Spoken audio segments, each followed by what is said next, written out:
Hi, I frequently get people who don't remember their existence before birth, who wonder if they can still recover that knowledge in adulthood. So I'd like to talk about that a little bit in this video, as well as how we who do remember might approach building on what we remember, because sometimes memories can be blocked. There could be aspects of what we remember that has been forgotten over time. So I'll touch a little about why they're blocked, a little bit of philosophy and theory concerning whether this is something that humans should even be messing with. And the first thing I'd like to say about it is that most people don't remember pre-birth memories, and that's probably by design. There have been ideas since ancient times of a veil between our world and the heavens, between us and God, and some even specifically refer to a veil of forgetting. And so what is this veil? Why is that veil there? Why has it begun to lift for some of us? These are questions that we could explore for hours, but I could say that from a spiritual standpoint, there may be valid reasons, and even from a physical standpoint, just as importantly. So I'll touch on these briefly. Spiritually, first of all. In general, we assume that for millennia, humans have been put here onto this earth to learn lessons, to grow, or experience something that we can't experience in the realm of immaterial energy. So we say that in order to incarnate here, there must be artificial limits put in place. And that means that we need to forget a certain amount of what we know over there, unfortunately, in order to both function in this reality and learn the lessons that we're supposed to learn. Now, the physical. Well, forgetting that world is tied intrinsically to an existence in a physical body and learning to operate according to physical laws. So if we use a technological analogy, over there we seem to be consciousness that is more hyper-connected. And if you could quantify a level of consciousness containing a large amount of information and knowledge as being, let's say it's like particles of energy, say electrons or something. Let's say over there we have a much, much larger capacity in a very large number of electrons being stored. Who knows how much, maybe even approaching infinite. But to enter a physical body and function as individuals, maybe we have to suddenly fit all this information that's stored in this huge field of electrons into this finite body with a finite capacity for information. What do you suppose will happen? You'll have to forget some things. The information will become fragmented while carrying across, hopefully, the information needed to accomplish what one is supposed to accomplish in their human lifetime. That is the more preferred, the more important information. So you could also make the analogy of a program that needs to be optimized to run on different hardware, different operating systems. You want to make sure that program is intact. So there could be that kind of argument involved here. So now the whys. Why is something changing?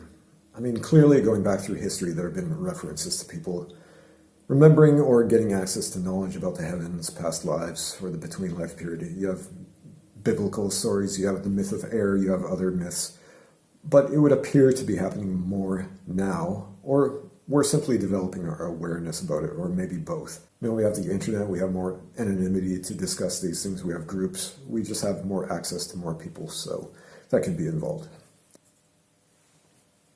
But I also think there's no question that humanity is going through an evolution of sorts as the world changes, and this began in earnest in the industrial age with the arrival of electricity, and from there, just an absolute boom in everything imaginable. I think we really can't comprehend how different the world that we live in is today, how different we are from the human societies of just 100 or 200 years ago.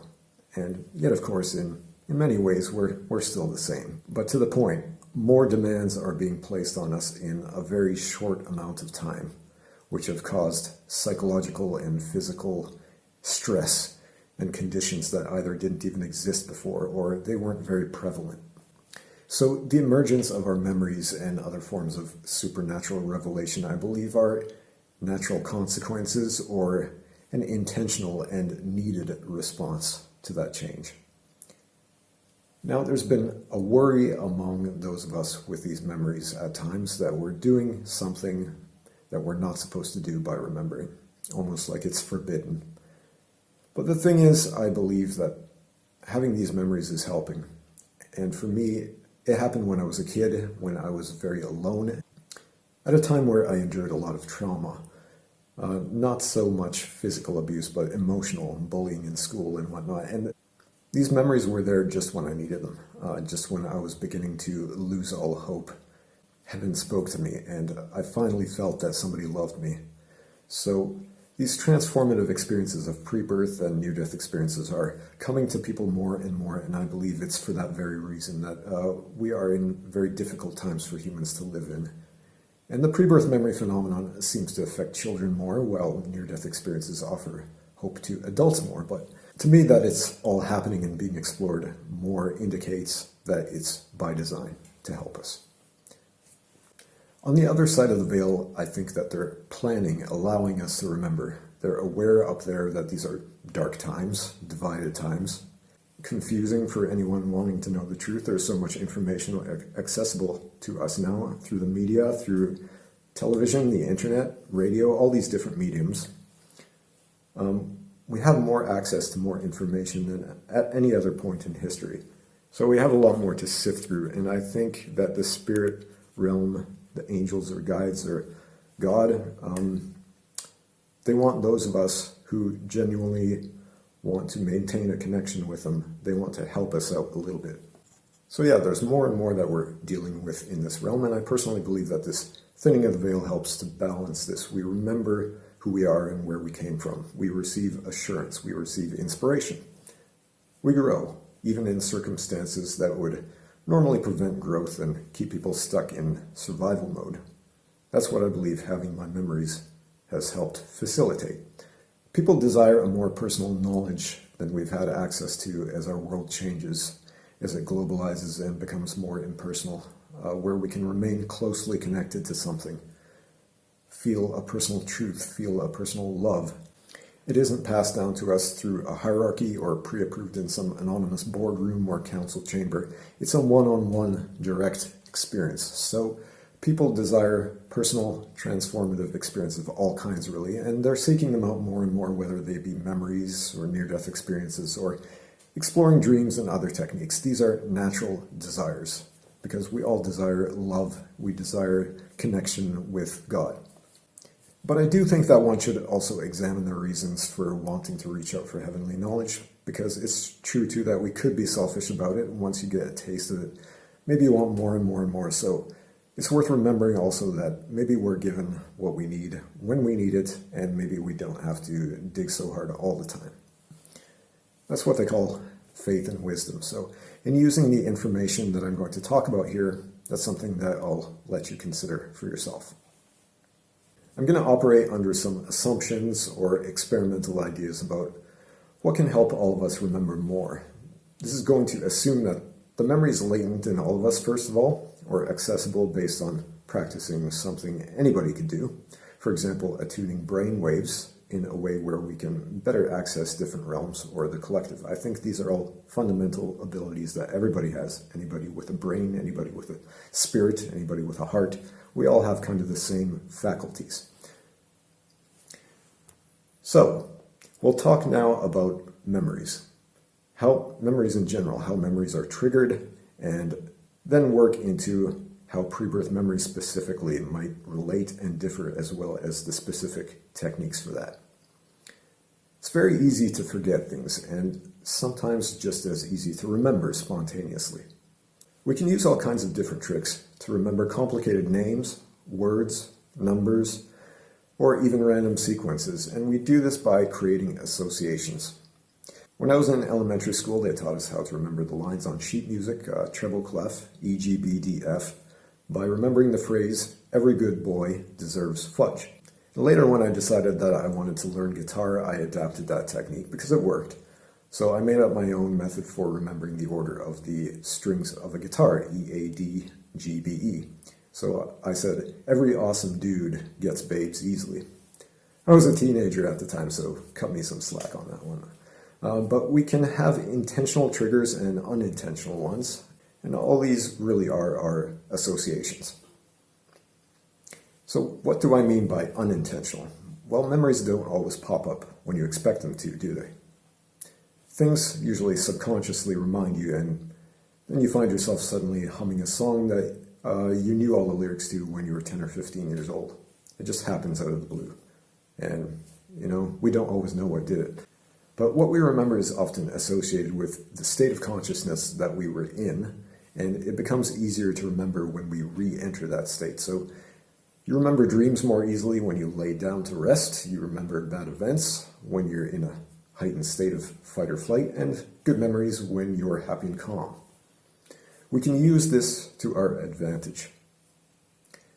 So there's another quick analogy I want to give about how we forget and remember spontaneously, and that's when we move into a different room or to go do a different task. Suddenly we may forget why we entered the room in the first place.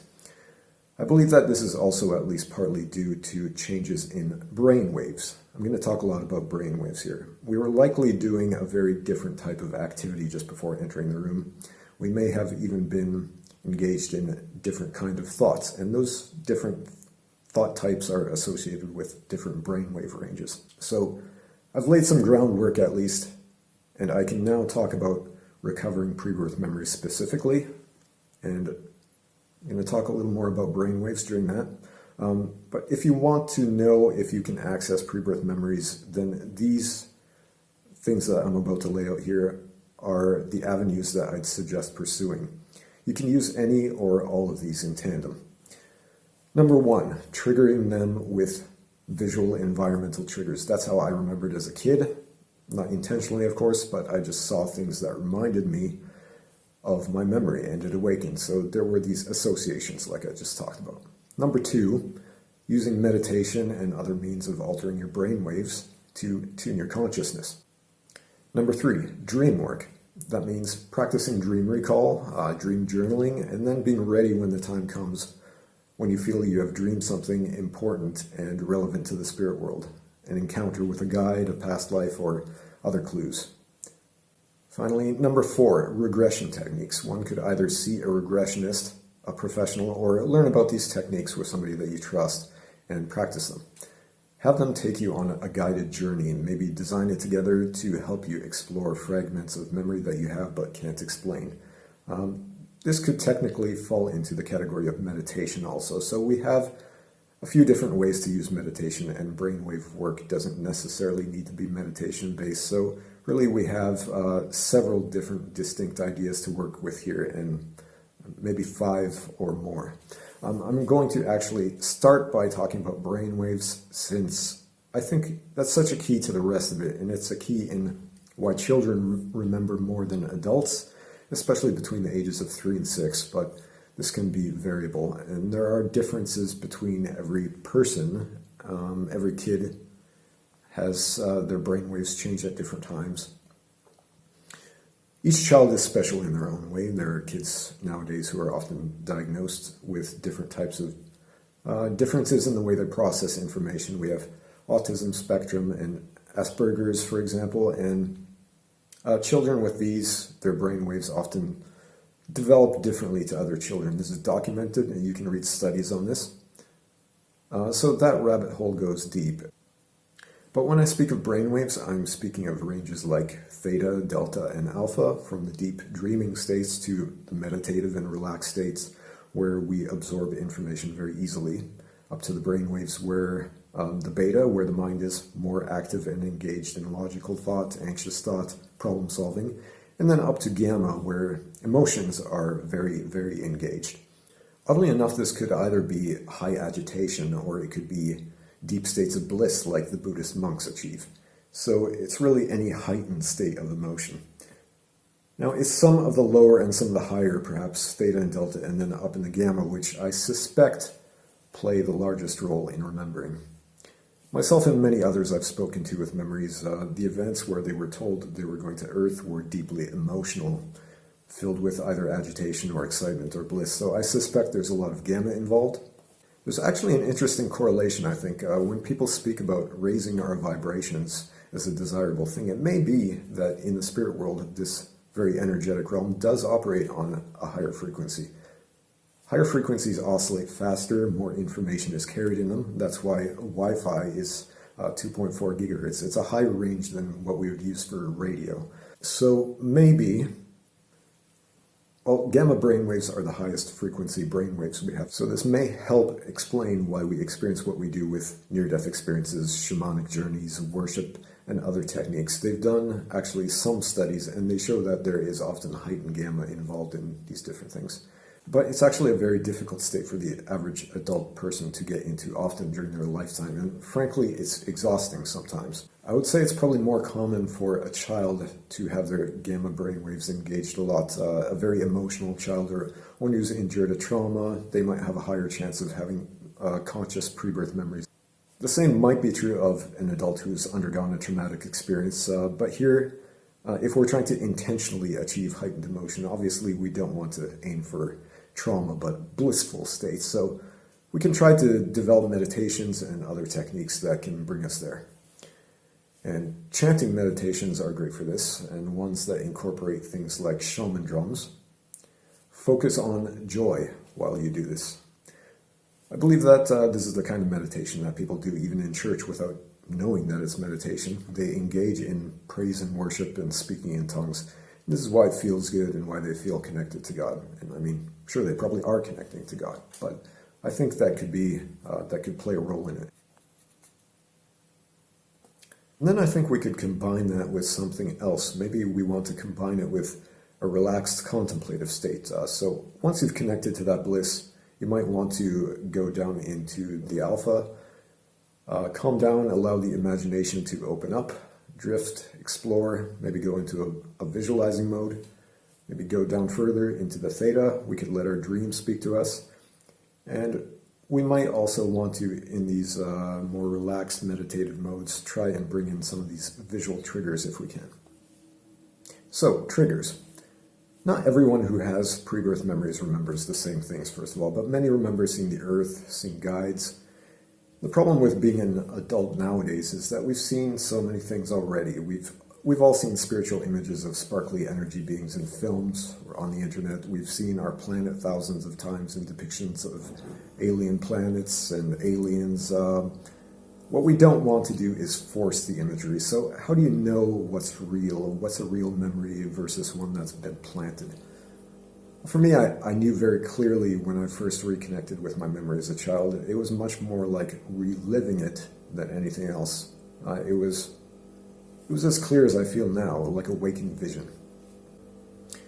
So if you get that, it would be a fairly safe bet that it's genuine, but maybe we only get fragments, especially after all these years. I'm personally now in my 40s, so if I were to recover more memories, I don't know how that would feel exactly. I'd have to be honest with myself and use my best judgment. And if I don't recover more, I'm also willing to live with that. And I think I'll know, and you'll know, when you have what you need. Maybe what you need will come in a form that you don't expect, so stay open to different things. One thing that you could do while you're meditating is expose yourself to different interplays of light and color. While you're in a darkened room, for example, you could light a candle, or you could watch flowing water either on a screen, or you could do this outdoors, preferably in live nature. I would think that would be better, if it's possible. But such simple, universal symbols, I think, are the most likely to lead your mind down a path somewhere in your subconscious that you don't typically explore. And I think that impressions like this played a role in helping me remember the guides, so I'll pass that along to you. Now, dream work. Dream work will come in handy when recovering pre-birth and past life memories because a lot of spiritual information comes to us subconsciously.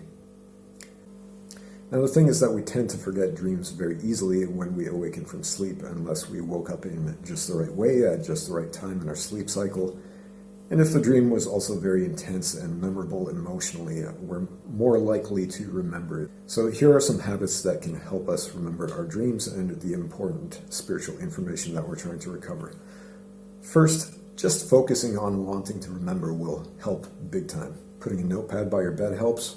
Getting yourself into the habit of laying there before you fall asleep and focusing on what you want to find in the dream world, and then when you awaken, thinking about your dream before you do anything else, even if it's just for a few minutes or seconds before getting up to do whatever it is you have to do, that will help transfer the events from your subconscious mind to your waking mind, where you will more easily store it as a normal memory. Don't be afraid to write things down even when you're not sure what they are. You'll come to understand over time what they mean. Learn more about the language of your own spirit. You'll come to understand this the longer you do it. I believe that we all have our own personal spirit language, separate from the language that we use while we're awake. So don't be afraid to explore that. It'll take time, but the longer you do it, the more comfortable you'll be, and the more you'll know yourself and who might be speaking to you from the other side, and about what. So that's all there really is to that. People can have a hard time doing dream work, and actually any of these techniques like meditation, because of life sometimes, because of work, or the fact that, hey, we can be lazy. So don't beat yourself up if you can't do all of this. I've been personally somewhat blessed to be able to explore as much as I have, and also very motivated. It's just in my personality, I think. So just do what feels natural to you, do what you feel you can do, if you actually have an interest in doing it, but just know that it's going to take some work, it's going to take some dedication. Don't expect this to just happen overnight. Alright, we're almost done. I'll cover one more technique for remembering, and that's guided regressions. I end with this for a reason, because to me personally, this would be my last resort. I would rather try all these other techniques where I have a little more control of the process, and I recognize that for other people, it might be, regressions might be something they'd prefer to try before all the other stuff, because admittedly the other stuff is quite a bit of work. But it is my last resort, and the number one reason for that being, I feel like anytime you involve financial incentive, you run the risk of questionable results. So that would be my number one concern. And I've spoken with people also who have had regressions performed on them, and they thought that they were kind of hit and miss. Maybe that's true for any technique, but at least with any technique that you do by yourself or with somebody you trust, you are probably doing it for free, and you haven't lost anything if it doesn't work. You haven't lost anything by trying, except perhaps a bit of your time, and most things do take practice. But what's important is that whatever you're doing, it stays enjoyable and you have incentive to keep on trying. And this might not be true with regressions where a lot of money is involved, and you might get frustrated if you don't get the results that you want. Now, there are different kinds of regressions. Most deal with recovering past lives specifically, and occasionally I've heard of professionals, if there is such a thing in this field, who recover pre-birth memories, like with the guides and whatnot between lives. I'm not well versed on the credentials of these professionals or the techniques that they use, but in general with regressions, much of it is visualization and asking questions. That's pretty much what I think. That's my basic definition of what regression would be. Now, the regressionist, in other words, the one doing the guiding, asking the questions, they shouldn't be implanting a bunch of ideas in the person. If they did, I would classify this as compromising the integrity of the memory. Now, I'm always careful about making sure that my memories are actual memories, that even when I'm trying to recover my own, that I'm not getting them from some other source, some other influence. So done ideally, a regression should be something where they're helping the person explore their own subconscious, they're helping them focus, get their attention on the goal so that they can maybe people have a hard time, especially with meditations, but on their own, their attention might drift, and so that might be one reason why you'd want to have somebody assist you. So that's pretty much all there is to that. I mean, I'm not an expert in that area, but that is one area that you could explore. So with any of these, I could probably go into more detail on some of the technical aspects, but I think that this is probably a pretty good breakdown of the major areas one might want to consider when asking how one might recover memories, why one would, and even whether one should attempt to do so. Now, if you enjoyed this video, please let me know. Feel free to comment on your own experiences or any questions in regard to any of this. Bye for now.